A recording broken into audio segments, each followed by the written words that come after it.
కృతయుగంలో భగవంతుడెక్కడా అని ప్రశ్నించినటువంటి మూర్ఖుడి యొక్క ప్రశ్నకు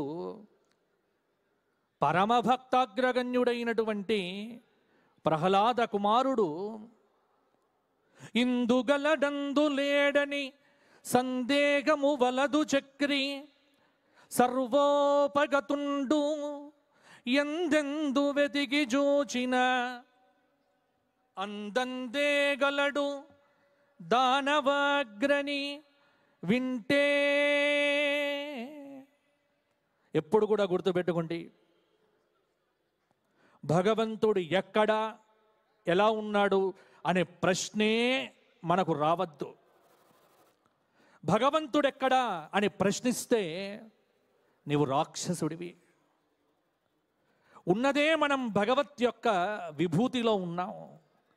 నడిచే నేల, పీల్చే గాలి, సమస్తమైనటువంటి ప్రకృతి మొత్తం ఆ భగవానుడి యొక్క చిద్విలాస చిన్మయ వైభవం.